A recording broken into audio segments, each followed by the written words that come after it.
بسم اللہ الرحمن الرحیم۔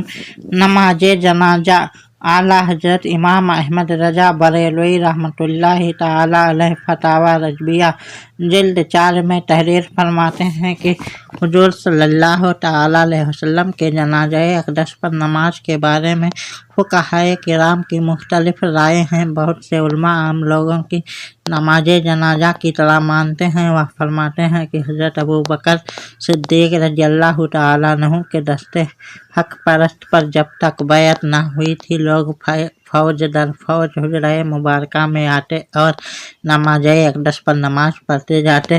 جب بیعت ہو گئی تو ولی شرع حضرت ابوبکر صدیق ہوئے۔ انہوں نے جنازہ مبارکہ پر نماز پڑھی، پھر ان کے بعد کسی نے نہیں پڑھی کہ ولی کے پڑھنے کے بعد پھر کسی کو نماز جنازہ پڑھنے کا اختیار نہیں ہوتا۔ اور بعض لوگ کہتے ہیں کہ جس طرح نماز جنازہ عام طور پر ہوتی ہے، حضور کی نماز جنازہ اس طرح نہیں ہوئی، بلکہ لوگ گروہ در گروہ حاضر ہوتے اور صلاۃ و سلام عرض کرتے، جس کی تائید حدیث شریف سے بھی ہوتی ہے۔ بیہقی اور طبرانی وغیرہ میں ہے۔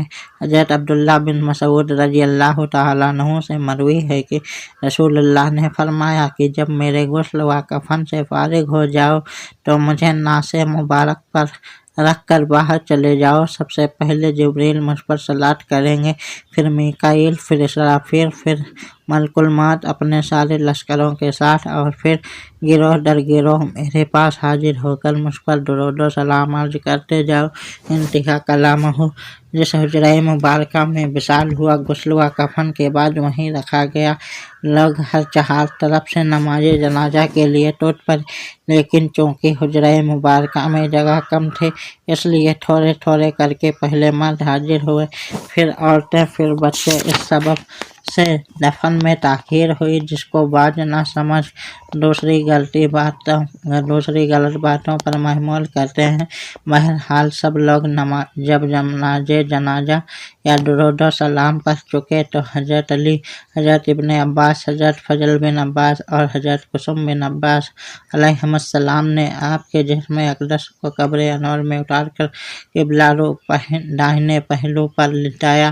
اور بعض حدیث شریف کی روایتوں میں معلوم ہوتا ہے کہ حضرت اسامہ بن زید، حضرت عبد الرحمن بن عوف رضی اللہ تعالی عنہما بھی آپ کی قبر مبارک میں اترے تھے۔